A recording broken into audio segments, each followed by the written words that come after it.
ప్రజల సమస్యలు పరిష్కరించమంటే కాంగ్రెస్ ప్రభుత్వం దాడులకు తెగబడుతుందన్నారు బీఆర్ఎస్ వర్కింగ్ ప్రెసిడెంట్ కేటీఆర్. అచ్చంపేటలో జరిగిన నాగర్ కర్నూల్ పార్లమెంట్ నియోజకవర్గ కార్యకర్తల సమావేశంలో ఆయన పాల్గొన్నారు. కార్యకర్తలకు బీఆర్ఎస్ పార్టీ పూర్తి అండగా ఉంటుందని, దాడులను తిప్పికొట్టాలని పిలుపునిచ్చారు. రాబోయే రోజుల్లో ప్రజలకు ఇచ్చిన హామీలు నెరవేర్చే వరకు కాంగ్రెస్ ప్రభుత్వాన్ని విడిచిపెట్టేది లేదని కేటీఆర్ స్పష్టం చేశారు. దాడులు చేస్తారు, తాటాకు చప్పుళ్లకు భయపడద్దు. నేను ఒకటే అంటున్నా, దాడులు చేస్తారు. దేంతో చేస్తారు? ఎలక్షన్లలో వాళ్ళు ఇటుకలు ఇసిరేసిండ్రు. ఇటుకలేనా రాళ్ళ? ఇటుకలు ఇసిరేసిండ్రు. మనం కూడా కొన్ని రోజులు చూస్తాం, వాళ్ళు ఇటుకతో కొడితే రాళ్లతో కొట్టే రోజులు కూడా తొందరలో ఉన్నాయి. భయపడాల్సిన అవసరం ఏం లేదు. ఏం చేస్తారు? ఎక్కువ గోర్లతో గీకుతారు, పండ్లతో ఉరుకుతారు, అంతే కదా. మనకు లేవా గోళ్ళు పనులు? మనకు లేదా 60 లక్షల బలగం? వాళ్ళేదో ఇవాళ నిన్నీయాల అధికారంలోకి వచ్చి, మన దగ్గర సామెత ఉంది, మరి మీ అచ్చంపేటలు ఉందో లేదో తెలియదు కానీ, అడ్డిమారి గుడ్డిదెబ్బ అంటారు.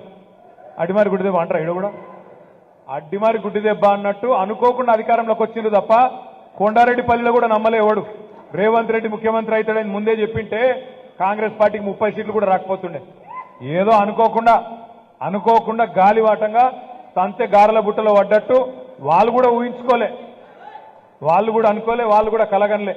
మాకు కూడా చెప్తున్నారు సాటుకు అసెంబ్లీలో, అన్న అమ్మతోటి చెప్తున్నాం, మహబూబ్ నగర్ జిల్లాలో మేము దబ్బన గెలిస్తే 5-6 గెలుస్తాం అనుకున్నాం కానీ 12 గెలుస్తామని కలలు కూడా అనుకోలేదన్నాను వాళ్ళే చెప్తున్నారు మాకు. కాబట్టి వాళ్ళు కూడా ఊహించుకోలే, వాళ్ళు కూడా కలగనలే. అందుకే అసెంబ్లీ ఎన్నికలకు ముందు ఇష్టం వచ్చిన వాగ్దానాలు ఇచ్చింది. ఏమన్నారు? 2 లక్షల ఉద్యోగాలు ఇస్తామన్నారు, 2 లక్షల రుణమాఫీ అన్నారు, అందరికీ అన్ని అన్నారు. కానీ ఇప్పుడు కుడితిలో పడ్డ ఎలకలెక్క అయింది పరిస్థితి.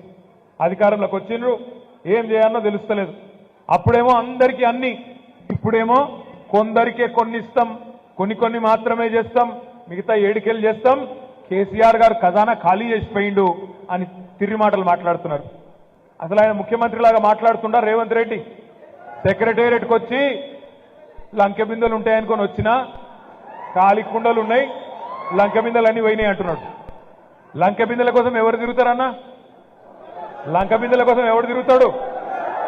మరి ఇదివరకు కొండారెడ్డిపల్లిలో ఏం పని చేస్తుండనో వాళ్ళ కుటుంబం నాకు తెలియదు, వాళ్ళ ఏం పని చేస్తుండనో వాళ్ళ చరిత్ర ఏందో నాకు తెలియదు. మీకే బాగా తెలుసు. అచ్చంపేటలో లంకె బిందెల కోసం తిరుగుతారంట. ఎవరన్నా ముఖ్యమంత్రి మాట్లాడే మాటనైనా అది? లంకె బిందెల కోసం గడ్డపారలు పట్టుకొని, తట్టపారలు పట్టుకొని, నెత్తి మీద దుప్పటి కప్పుకొని అర్ధరాత్రి దొంగలు తిరుగుతారు. ముఖ్యమంత్రులు, రాజకీయ నాయకులు తిరగరు. అవి కూడా ఎక్కడ తిరుగుతారు? పాడుబడ్డ కోటలల్లా, పాత గడిలల్లా, పాత దేవాలయాలల్లా అర్ధరాత్రి దొంగలు తిరుగుతుంటారు. మరి రేవంత్ రెడ్డి గారి పాత బుద్ధులు మళ్ళా తనుకొని బయటకు వస్తున్నట్టున్నాయి. ఇవాళ ఆయన మాట్లాడుతున్నాడు పెద్ద పెద్ద మాటలు. ఇక ఆయన ఏమేం మాట్లాడుతున్నాడో మీరు చూస్తున్నారు.